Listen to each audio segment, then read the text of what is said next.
Olá, boa noite meninas, dando continuidade, né, às nossas aulas. Eu preciso fazer uma introdução à massagem. A gente precisa entender o toque humano, o nosso toque, o que gera no outro corpo da pessoa, né? Dentro do nosso módulo de estética corporal, é isso que a gente mais vai ter, o toque das nossas mãos no corpo do nosso paciente. Então a gente tem que entender muito bem o que isso gera, o que isso promove e o tipo de toque que a gente vai ter em relação aos nossos pacientes. Porque dentro da massagem corporal clássica, existem movimentos que se repetem em todas as outras técnicas de massagem.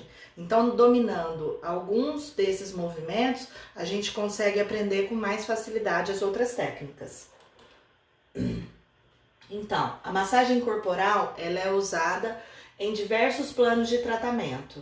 Seus benefícios vão além da estética, ao alívio de dor e um relaxamento corporal total, tá?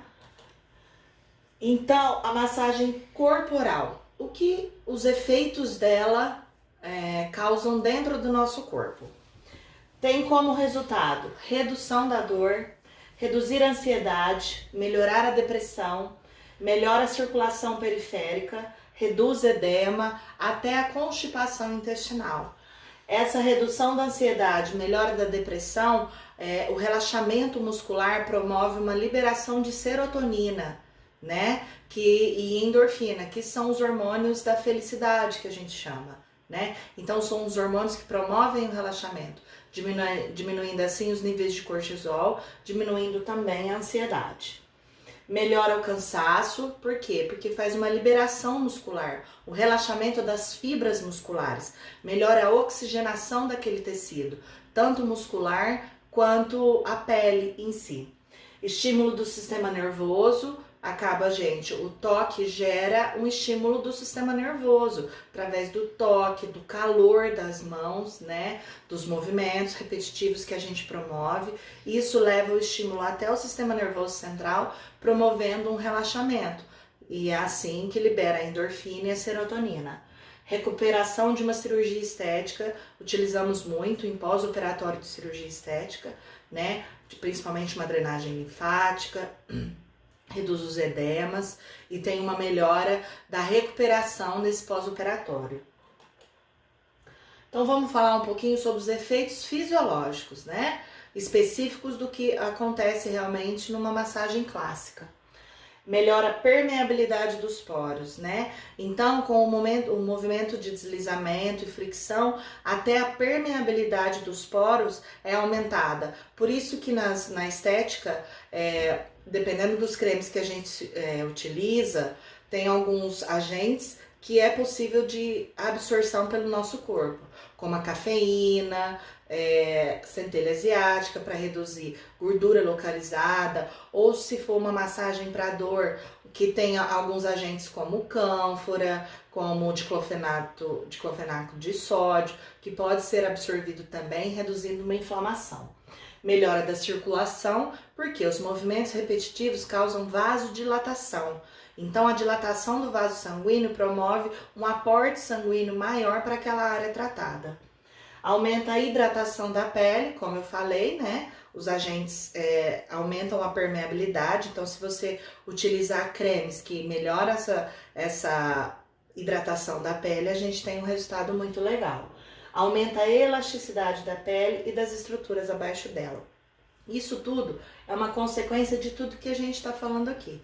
Permeabilidade dos poros, aumento da circulação local. Então, tudo isso vai, consequentemente, melhorar a elasticidade da pele.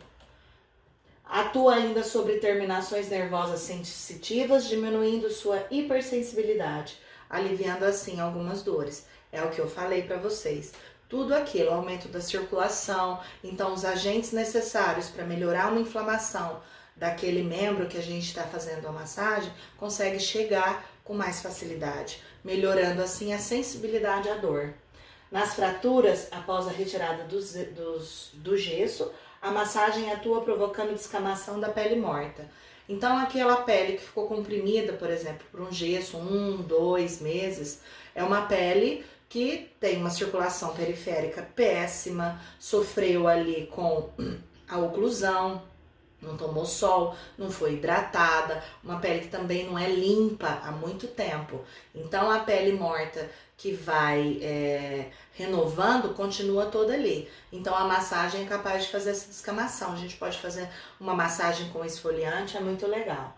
Aderências e cicatrizes de cirurgias, tanto pós-operatório de estética quanto pós-operatório ortopédico, né? A liberação dessa cicatriz, a melhora da visual dessa cicatriz. Melhora, como eu disse lá atrás, na circulação sanguínea, né? É o que é um dos efeitos mais aparentes que a gente começa a ver. Então, o início da massagem, a gente consegue ver que a circulação está melhorando pela temperatura da pele que aumenta, pela coloração da pele, que aquela região fica mais avermelhada. Então, quer dizer que o fluxo sanguíneo aumentou naquela região. Ajuda no intercâmbio de líquidos tissulares da epiderme, né? Lembra que eu falei para vocês dos líquidos da linfa? Então melhora essa circulação também. Aumenta a nutrição dos tecidos e elimina os produtos de fadiga e inflamação. Isso é a aula passada que eu falei para vocês. Circulação da linfa, circulação sanguínea, elas estão intimamente ligadas, tá bom?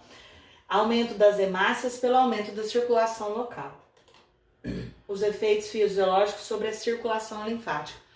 Lógico que melhora a captação da linfa entre as células e de dentro das células, como eu já disse.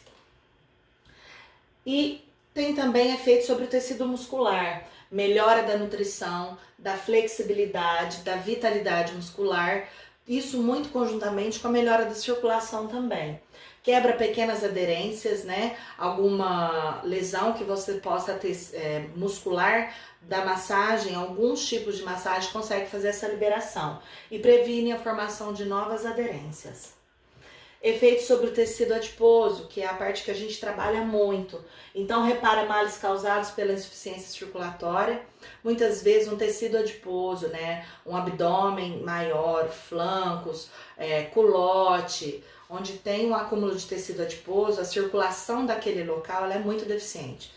Então, só o fato da gente conseguir melhorar essa circulação, toda aquela gordura localizada ali, que às vezes não consegue ser retirada nem pelo tecido, nem pela circulação linfática, nem pela circulação sanguínea, aí eles conseguem ter mais acesso e consegue ser eliminado.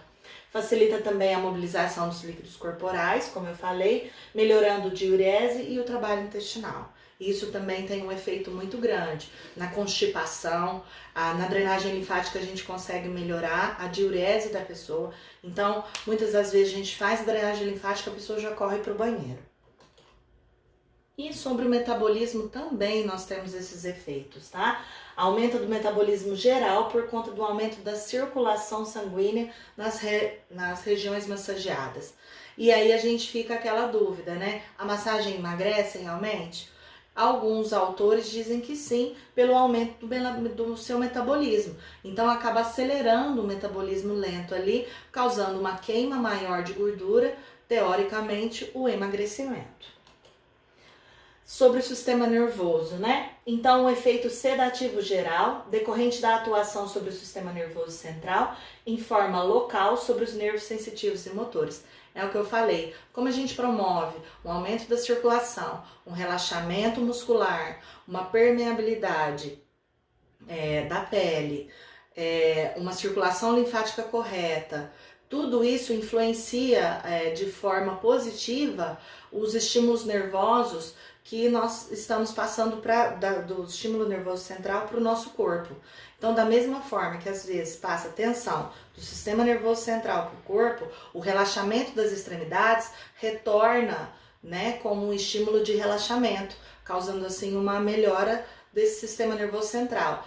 Depressão, a ansiedade, como eu falei. E um relaxamento, né, os efeitos psicológicos. O fisiológico foi aquele. Agora, o que a massagem causa psicologicamente no paciente? Relaxamento físico, isso é notável. Alívio da ansiedade, favorece condições de calmaria psíquica, a pessoa às vezes está muito acelerada ou não está bem psicologicamente, uma massagem ajuda muito. E uma sensação geral de bem-estar, tá? Indicações. Então a gente tem que prestar muita atenção nas indicações e nas contraindicações. Prevenção e controle de estresse, massagem relaxante, uma drenagem linfática, processos álgicos associados ao aumento de um tônus muscular fraco, tá? Então, é aquilo que eu acabei de falar, quando você retira, né, um gesso, ou um pós-operatório, ou uma lesão, uma tensão grande que se causa depois de um acidente, depois de uma fratura, ou depois mesmo do impacto que a gente sofre. A musculatura se contrai e muitas vezes ela não volta, né, frente a um acidente, a um tombo, a uma batida de carro, e essa tensão grande fica lá. A massagem promove essa melhora. Sono excessivo ou episódios de insônias frequentes, isso porque eu falei dos efeitos psicológicos e dos efeitos fisiológicos também. Então promove um relaxamento se você tiver com insônia, né? Ou promove uma melhora da circulação desses metabólitos, que às vezes a circulação sanguínea não está conseguindo captar, e isso fica circulante no corpo, causando uma sonolência, um cansaço. Metabolismo lento, como eu já falei, cansaço, esgotamento físico, desânimo, má circulação, constipação. Algumas técnicas a gente consegue fazer essa liberação intestinal de pessoas que são muito constipadas. Cansaço, esgotamento físico, já falei tudo isso, né? Contraindicações, isso a gente sempre tem que estar atento, tá? Geralmente essas são as contraindicações gerais de todo tipo de massagem. Seja ela drenagem, modeladora, relaxante, tá bom? Então vamos prestar atenção.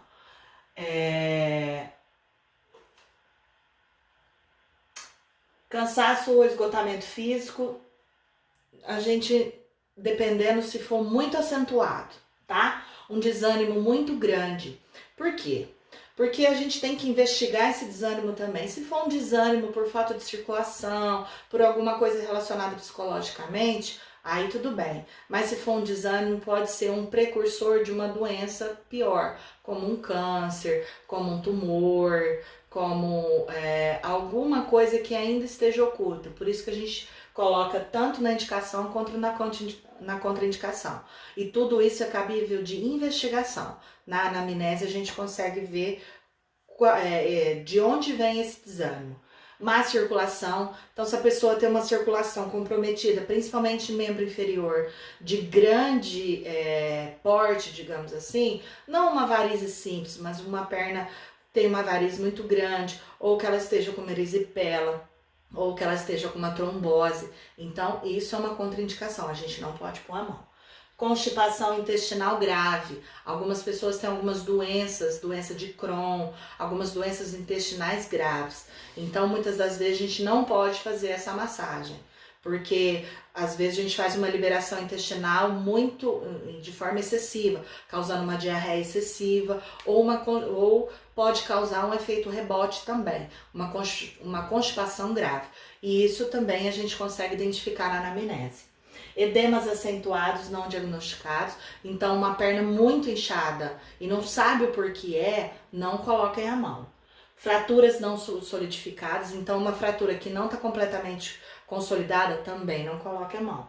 Problemas cardiovasculares graves, a gente tem que ficar atento, porque como melhora a circulação, acaba exigindo mais do corpo, da circulação sanguínea, se ele tem um problema circulatório, um problema cardiovascular descompensado, isso a gente pode fazer ele passar a mão. Insuficiência renal, por quê? Porque lembra que eu falei para vocês que a gente trabalha com muita filtragem, principalmente na drenagem linfática. Às vezes o rim não está preparado para o excesso de linfa e o excesso de coisas que terão que ser drenados por ele. Então a gente não pode pôr a mão também. Tumores, como eu disse, inflamação aguda. Então se a pessoa tiver com febre ou um quadro inflamatório grave, também a gente não pode. Por quê? Por causa do aumento da circulação. O aumento da circulação no lugar de inflamação, a gente pode aumentar essa inflamação. hiperestesia da pele. Então, se a pessoa está com muita sensibilidade na pele, geralmente acontece por alguma patologia, alguma doença, não coloquemos a mão também. Processos infecciosos, que é a mesma coisa dos inflamatórios, e uma fragilidade capilar. Às vezes a pessoa toma um anticoagulante muito acentuado, ou realmente ela tem uma deficiência. Então você vai fazer a massagem e vai romper os vasos sanguíneos, vai deixar a pessoa toda roxa. Tá? Então vamos falar um pouquinho da massagem clássica, né? Ela é a base de todas as massagens, por isso que eu precisei fazer essa introdução. Seus movimentos se repetem, alterando pressão, velocidade, ritmo, frequência e duração, certo? Os movimentos são todos iguais, o que vai alterar isso de uma técnica para outra. A massagem clássica é realizada de forma suave, como uma massagem relaxante. Então, onde que ela deve ser feita? Ela deve ser feita num ambiente tranquilo. Às vezes é legal colocar uma musiquinha ambiente, uma luz baixa ou meia luz, né? E o ambiente tem que ser arejado, não pode ser abafado, pode estar muito quente, como também não pode estar muito frio, né? E o que a gente tem que prestar atenção sempre? Sempre reforçando: higiene. Higiene das mãos, higiene das toalhas que devem ser colocadas, devem ser limpas, higienizadas. A maca tem que ser limpa. Se for utilizado o lençol descartável, trocar sempre com o paciente quando entra, ou o lençol de papel tem que ser trocados. Se for utilizar somente as toalhas, cada toalha também tem que ser trocadas a cada troca de paciente. Então vamos lá, a massagem corporal requer sempre uma avaliação. Sempre antes de iniciar a massagem, a gente faz uma avaliação rápida sobre o estado do paciente. Por quê? Para que a gente possa identificar aquelas contraindicações, para que no meio da massagem ou posteriormente a gente não tenha surpresa. Observar se não há nenhuma contraindicação, tá? Então, tempo e repetição. A massagem clássica, que a gente chama, que é muito parecida com a relaxante, ela dura em torno de 1 hora, né? E a repetição dos movimentos é de 5 a 6 vezes cada movimento que eu vou passar para vocês. Sequência da massagem clássica. Cada técnica tem a sua sequência. Eu vou iniciar com a massagem clássica. Então, é a parte superior posterior, é as costas, né? A parte inferior e posterior, que são as pernas. Aí o paciente muda de decúbito, vai para a parte inferior anterior, a parte da frente das pernas e finaliza no tórax e braços, tá? Então a sequência é essa. Depois eu vou passar um vídeo para vocês demonstrando cada um desses movimentos, tá bom? E nós vamos fazer um treinamento. Todos esses movimentos, professora, utilizados em todas as técnicas? Outras técnicas utiliza-se 5, outras 3, outras 7. Então, tudo acaba se baseando nesses movimentos. Então, a massagem clássica inicia-se com um deslizamento superficial, depois um deslizamento profundo, amassamento, fricção, rolamento, vibração, pinçamento, percussão e é finalizado com deslizamento superficial. A massagem clássica, tá bom? Então, vou mostrar algumas coisas para vocês. O deslizamento, ele é um deslizamento contínuo, né? O que diferencia do superficial para o profundo é a pressão que nós causamos. Então, o superficial é um toque mais leve e um profundo é um peso um pouquinho maior na mão, com uma pressão um pouquinho maior no membro, tá bom? Ó, deu para perceber? Sempre de baixo para cima, tá? E a pressão vai diferenciando do superficial para o profundo. O amassamento nada mais é do que um amassamento mesmo, a manipulação da pele e do músculo. Então a gente consegue pegar tanto a pele quanto o músculo e promover uma manipulação, tudo suavemente. Esse tem uma pressão média, porque a gente precisa pegar, né, a estrutura e movimentá-la. Nada com muita força, nem com muita pressão. E todos esses movimentos que eu digo para vocês, não pode deixar hematomas, tá? Então a pressão tem que ser muitas vezes média a forte, sem causar lesões nos pacientes. Então, tá vendo? A manipulação do tecido, amassamento é isso. Pinçamento.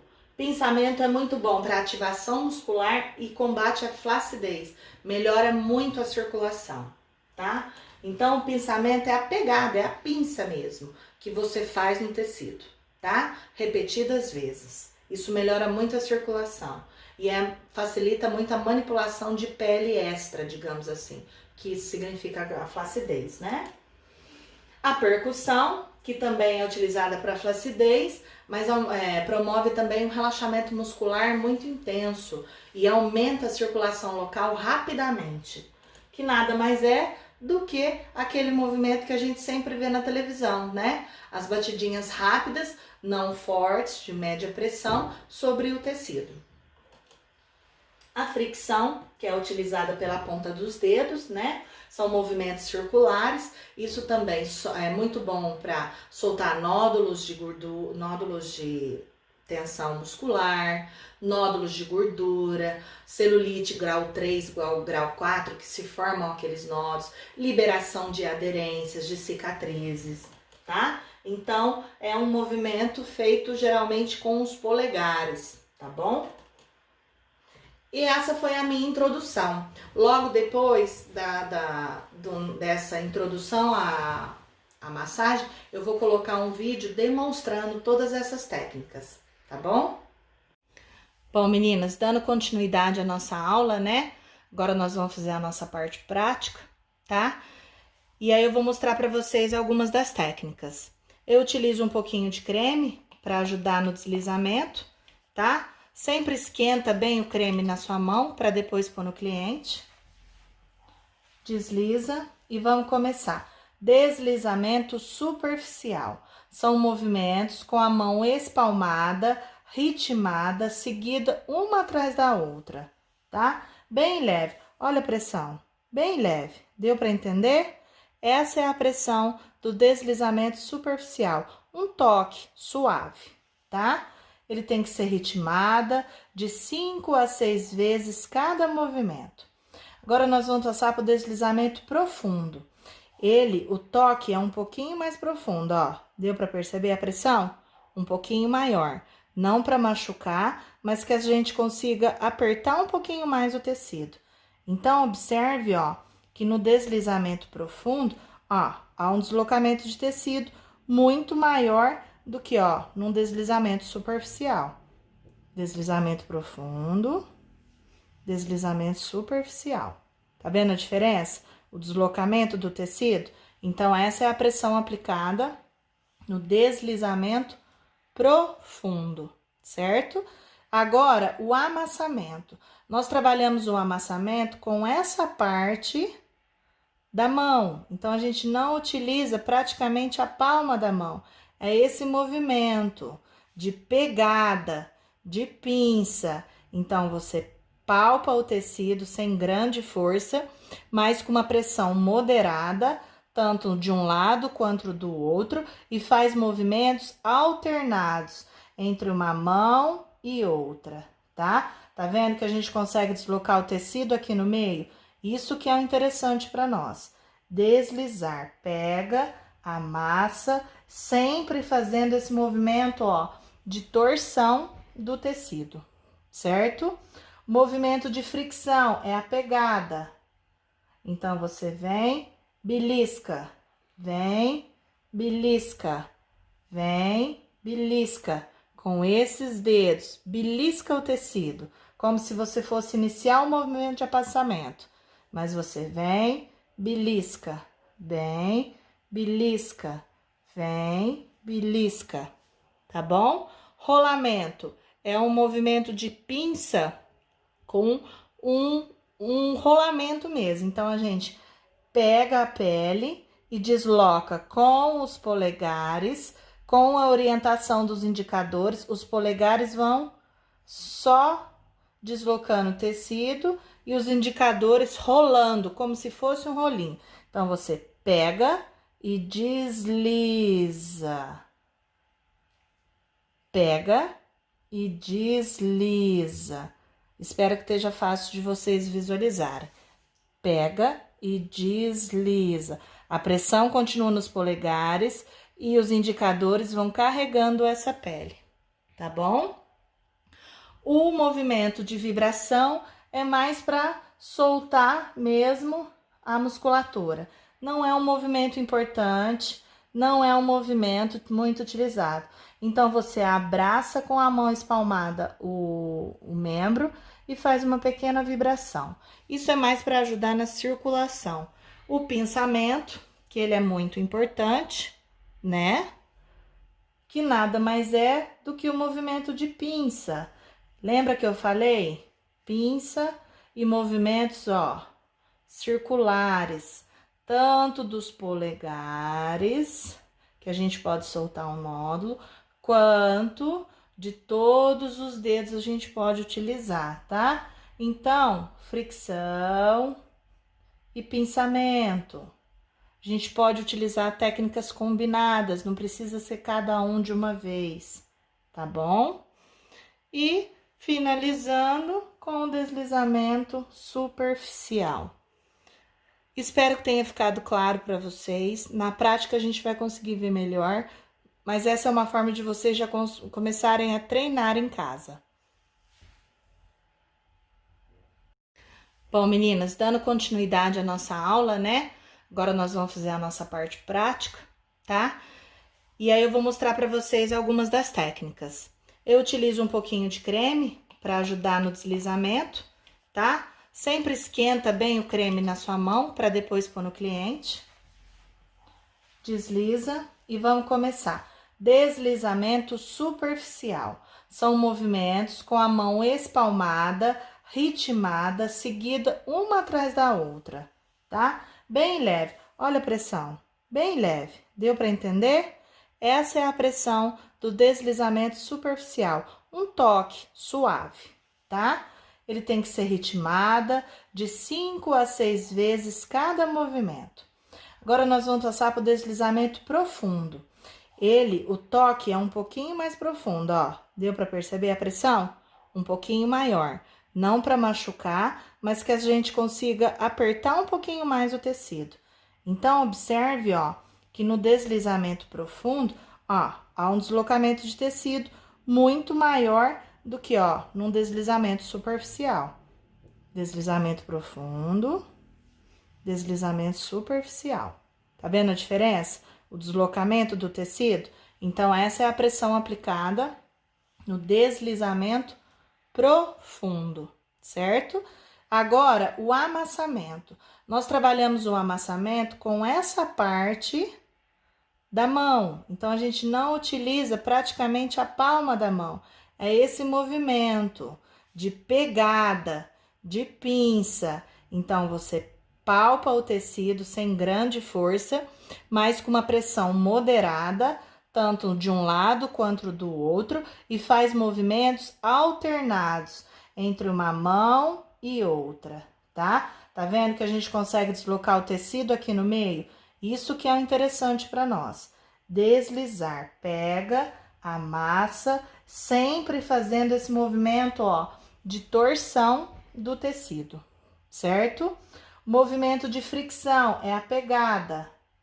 Então, você vem, belisca, vem, belisca, vem, belisca. Com esses dedos, belisca o tecido, como se você fosse iniciar o movimento de amassamento.